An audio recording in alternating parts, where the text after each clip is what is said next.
como ocurre en todos los procesos electorales, estas coberturas pues generan mucha controversia también con los monitoreos que realiza el INE, porque en muchas ocasiones los medios de comunicación son, digamos, llamados a explicar de que por qué sí o por qué no cubrieron ciertos eventos o por qué se le dio más o menos tiempo a ciertos candidatos, todo esto pues obedeciendo a las reglas que deben de ser súper imparciales y con la mayor objetividad posible para que ustedes puedan conocer las propuestas, las ideas de todos los participantes en este proceso. Y bueno, pues, y sin más, ¿qué más podemos decir de lo que ocurrirá en este 2024, que se eligen muchísimos cargos? Y bueno, pues esta mañana me da muchísimo gusto saludar a Gerardo Flores. Él es miembro del Instituto del Derecho de las Telecomunicaciones, porque ellos estuvieron analizando estos cambios y este catálogo que amplió el INE para monitorear a más medios, incluso, ojo, programas de opinión. Gerardo, te agradezco mucho estos minutitos para MBS Noticias. Muchas gracias, muy buen día. Al contrario, Sheila, muy buenos días. Un saludo para ti y todos los que nos escuchan. Gracias. Pues en primer término, para que nuestro auditorio pueda conocer muy bien cómo es todo este proceso y qué tanto monitorea el INE a los medios de comunicación, si nos pudieras dar muy rápido un contextito de esto. Sí, claro.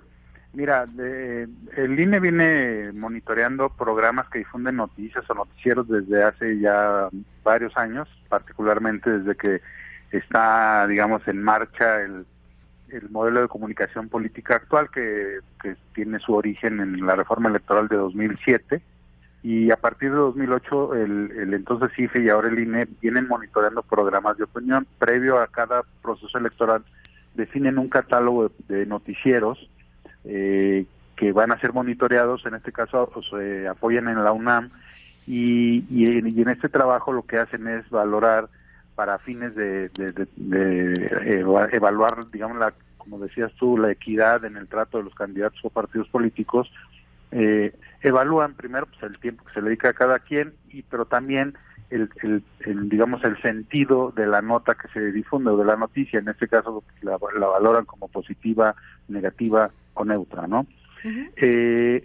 Y pues esto ha sido así y es parte de, digamos, del andamiaje que tanto partidos como la sociedad hemos aceptado, pero para este proceso electoral del 2023-2024 resulta que el INE se puso creativo y decidió incorporar a este monitoreo también programas de opinión. Es la primera vez en la historia que el INE va a monitorear programas de opinión. Eso no ocurría antes. Uh-huh. Y para el IDET esto es sumamente preocupante porque se trata de una, pues hay que decirlo abiertamente, es una amenaza a la libertad de expresión, porque en los programas de opinión lo que permea, digamos, es un trato subjetivo, claro, porque pues, es la opinión de las personas. Ahí no puedes exigir una objetividad per se, ¿no? Esa es una característica que tiene la opinión que se emite en los medios o en cualquier otro ámbito, ¿no? Pero bueno, y para el IDET es muy preocupante que el INE haya caído en esta tentación de monitorear programas de opinión, porque lo que va a ocurrir es que vamos a tener también a funcionarios, en este caso personas de la UNAM, gente de la UNAM valorando junto con servidores públicos del INE, uh-huh, valorando el sentido de las opiniones, positivo, negativo, neutro.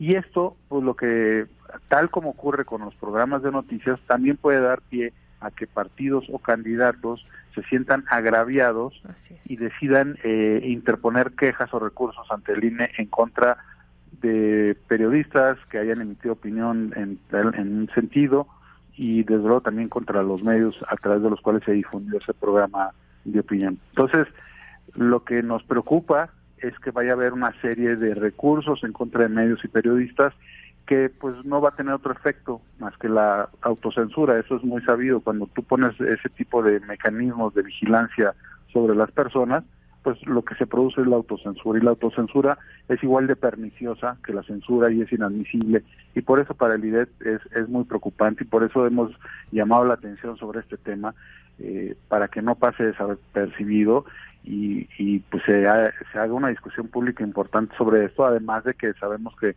el Tribunal Electoral pues muy pronto va a tener que entrar a revisar esta decisión y determinar pues si es legal o apegada a la Constitución o no. Y es importante señalar lo del apego a la Constitución porque pues la Constitución, nuestra Constitución privilegia mucho y es un bien tutelado, un bien superior, diría yo, la libertad de expresión que está prevista en el artículo 7º de la Constitución, ¿no? Totalmente, y justo esto último que comentas es muy importante porque pues estamos ya por empezar este proceso que incluso ya empezó, o si somos muy honestos, llevamos en los hechos semanas los medios de comunicación haciendo una cobertura de todos los aspirantes, que además hay que decirlo, y me atrevo a decirlo por todos los compañeros de todos los medios, ha sido muy complicada porque es prácticamente imposible seguir a tantos, ¿no? Todos los recorridos que hicieron todos los candidatos, los aspirantes de Morena, los aspirantes del Frente Amplio, que en un inicio del Frente Amplio eran muchísimos además. Entonces, de entrada, este proceso inició en los hechos desde hace ya varias semanas, 1 y 2, esto que comentas de que el tribunal tendría que revisar un poquito más a fondo esto. ¿Habría posibilidad de que se revirtiera, de que se cambiara esta posibilidad de monitorear, por ejemplo, los programas de opinión? Sin duda. Yo creo que es algo que tendría que hacer el tribunal. Entiendo que hay actores que ya han recurrido a esta decisión y que necesariamente va a tener que el Tribunal Electoral entrar a su revisión, ¿no? Uh-huh.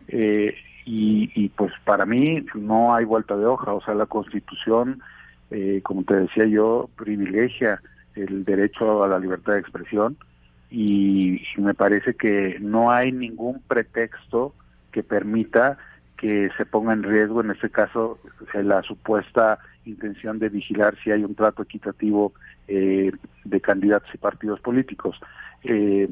Ya hay un mecanismo que de por sí también debería llamar la atención, que es el monitoreo de programas de noticias, uh-huh. Pero bueno, lo hemos aceptado tal cual. Pero permitir que ahora también se invada el terreno de los programas de opinión me parece que ya es un exceso que debemos recurrir, debemos debatir y que el tribunal pues lo revise y lo eche para atrás, ¿no? Porque no, cuando tú permites como sociedad que este tipo de cosas ocurran por primera vez, tarde o temprano se instalan pues en la cotidianeidad y pues más tarde que temprano nos vamos a acostumbrar a este tipo de mecanismos que no solo vigilan programas de opinión, va a haber las funciones de vigilar otro tipo de actuación de los ciudadanos, por ejemplo. Entonces son temas que no se deben permitir y que no debemos quedarnos callados, y por eso para la idea es importantísimo que se haga una conversación pública sobre esto, ¿no? Claro, justo por eso quisimos tocarlo unos días antes de que arranque este proceso, porque hay que tenerlo muy, muy en cuenta. Y también me gustaría preguntarte, Gerardo, estamos platicando con Gerardo Flores, miembro del Instituto del Derecho de las Telecomunicaciones, del tema de redes sociales, que creo que es muy importante abordarlo. Obviamente el INE pues no está como tal monitoreando, o a través de la UNAM esta parte, pero pues ahora es una herramienta fundamental y diría yo primaria en las campañas. ¿Tú cómo ves este proceso que viene y las redes sociales y el uso de las redes sociales? Sí, bueno, de hecho creo que le has dado en el clavo, en el sentido de que el modelo de comunicación política que está en pie desde 2008, justo lo que tiene es un énfasis en vigilar lo que ocurre en los medios tradicionales, en la radio y la televisión concesionados. El marco legal vigente no tiene los mecanismos eficaces que permitan a la autoridad electoral, vigilar y sancionar lo que ocurre en las redes sociales, ¿no? Sí. El INE se ha dado algunas herramientas para poder detectar lo que ocurre, por ejemplo, el gasto de los partidos o los candidatos de difusión o de propaganda a través de redes sociales, lo monitorea, hace y hay que rendir cuentas sobre ello, ¿no? Uh-huh. Pero hay digamos que no tienen la misma eficacia el marco legal, y entonces obviamente hay áreas de oportunidad que los candidatos y los partidos aprovechan, ya sea por sí mismos o a través de figuras difusas que incluso complican a la autoridad electoral el seguimiento de los gastos, ¿no? Sí. Entonces, pues eso es algo que eventualmente tenemos que revisar también como sociedad, porque hay una inequidad o una asimetría total en la forma en la que se vigila y se monitorea lo que ocurre en la radio y televisión concesionadas frente a lo que ocurre en las plataformas digitales, ¿no? Claro, y me atrevo a decir, y digo por experiencia propia, porque nos ha tocado a nosotros y seguramente a muchos medios, incluso los monitoreos que lleva a cabo la UNAM, a veces los revisamos y, por ejemplo, en el proceso electoral anterior, recuerdo mucho que la calificación de notas positivas y negativas, incluso hasta en esa calificación hay un rasguito de subjetividad, porque Sí. es la percepción de quien está monitoreando. Por mucho que uno pueda presentar una noticia, puede presentar una noticia, pero con las declaraciones o los dichos de un candidato frente a otro, es decir, un contraste, de ideas entre uno y otro, y probablemente quien está monitoreando eso lo percibe como una nota negativa, cuando el conductor, el titular, quien está dando la noticia, pues no es su opinión, no está editorializando, no está utilizando un género periodístico de opinión, pero sí está dando a conocer la postura del otro candidato, y eso ya lo toman como una nota negativa, y es un tache para ese noticiero, ¿no?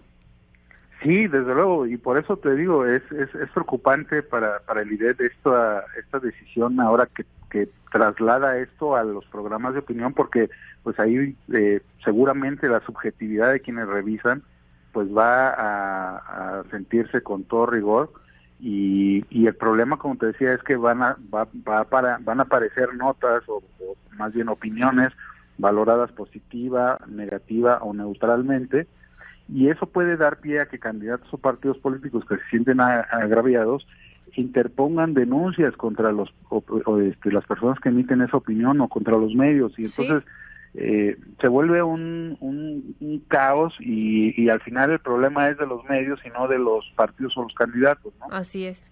Y también muchas Entonces, veces el tema de las entrevistas, porque hay que decir que en muchas ocasiones los medios, y como nuestra obligación lo demanda, es buscar todas las posturas, todas las voces, y hay ocasiones en que algunos candidatos pues no contestan, no quieren dar entrevistas, simplemente no hay coordinación en las agendas, etcétera, y a pesar de que uno los busca, no ocurre, y pues ya también lo toman como pues una mala actuación del medio, cuando pues no es su culpa, ¿no? Llega a pasar. sí, exactamente, el modelo de comunicación política es muy complicado para periodistas y para programas de noticias o para los mismos medios, que muchas veces tienen que, pues digamos, caminar con mucho cuidado sobre una barra de equilibrio de qué se puede hacer, qué no se puede hacer, qué se puede decir, qué no se puede decir, y a veces pues también hay autocensura, en el sentido de que hay procesos, por ejemplo, durante este periodo en lo que no se sabe qué se permite y qué no, porque la autoridad electoral fue omisa en decirlo con claridad oportunamente, pues también muchos medios como que no tenían la seguridad de qué forma se podía abordar lo que estaba ocurriendo, ¿no? O lo que ha estado ocurriendo. Entonces, pues creo que esto pone el punto sobre las IES de que pues tarde o temprano hay que revisar este modelo, porque tampoco podemos funcionar como sociedad con tantas ataduras o camisas de fuerza para los programas que difunden noticias y los que difunden opinión, ¿no? Totalmente. Pues vamos a seguir muy, muy de cerca esto. Ojalá que el tribunal pues sí lo revise a fondo y pues nos haga a los medios un poquito más fácil el trabajo, que de por sí viene una época complicada de mucho trabajo, con muchísimo gusto para informarles, pero pues también de mucho cuidado, de estar, como bien dices, pues caminando en una barra de equilibrio prácticamente todos los días, pues para no violar ninguna ley, para poder informar como debe ser sin ninguna autocensura también, como dices. Pues por lo pronto, Gerardo Flores, miembro del Instituto del Derecho de las Telecomunicaciones, muchísimas gracias por estos minutos para MBS Noticias. Al contrario, estoy a la orden. Muy buen día. Son las 7 de la mañana ya con 25 minutos.